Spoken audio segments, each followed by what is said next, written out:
Secretário de Estado de Comunicação Social, sugere Parlamento Nacional, autonomia feito ida acelera substituição temporariamente e a Conselho de Imprensa onde completa mandato Tinan Lima. Quarta semana Secretário de Estado de Comunicação Social, Expedito Loro Dias Ximenes, jornalista Sira e Parlamento Nacional, foi enhalau soromuto o Presidente do Parlamento Nacional, Maria Fernanda Lai. Durante mandato Tinan Rua Liubane, Mesak Manedeit, tangne ni husu atu mandato Tinan Tolu Maine, substitui membro conselheiro Expedito Dias Ximenes, ne tem que feito, nebe ia capacidade no conhecimento dia e a área comunicação. Depois do orçamento retificativo 2023, o Parlamento se nomeou candidato vai a Conselho de Imprensa, pode ver substituir e a Conselho de Imprensa não é completa novamente. E a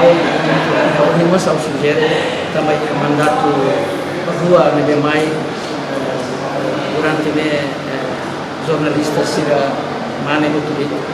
ao sugere se bele Parlamento de candidato da turma agora substituirá se bele feito jornalista feito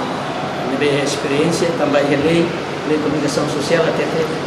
na rua nebe mais Parlamento nebe Parlamento dele e ida tem que ser expert e a experiência na toda a área de comunicação social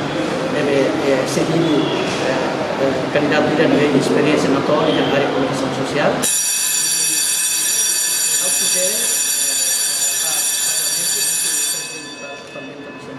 se bele se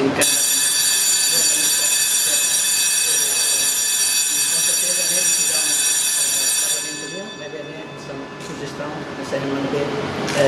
durante nesse nosso conselho. Tamba tuirnia Estatuto Conselho Imprensa no Lei Comunicação Social niang katak atu rola decisão ruma ia plenária e a situação balung precisa completa membro nang lima nune e husuba parlamento atu acelera nomeação. O mandato idane Conselho de Imprensa niang idane to é 2025 também 2023 to 2025 tinha no balung precisa substituição si Parlamento e também a lei de comunicação social nosso estatuto Conselho de Imprensa kata vai ir a topola decisão balu e plenária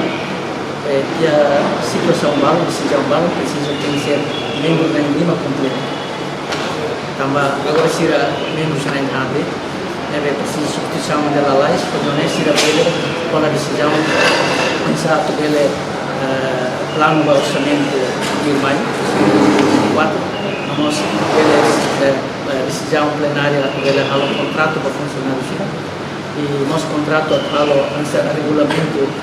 vai dar Conselho de Imprensa nós atualmente pensar a decisão de Entretanto, carta resignação José Expedito Dias, atual SECOMS, ba Conselho Imprensa entrega antes ona e haloron tolo fulan julho, hafoinha simo pose e haloron ida fulan julho tinangne e a Palácio Presidencial aitara clarandili. Reportagem Melda Fátima, Televisão Timor Post. Janela informação ba Emahoto. Atual tem informação atual diagliu que tá halua. Hanehan botão subscribe, like, halo comentário no faz botão ba media social hoto.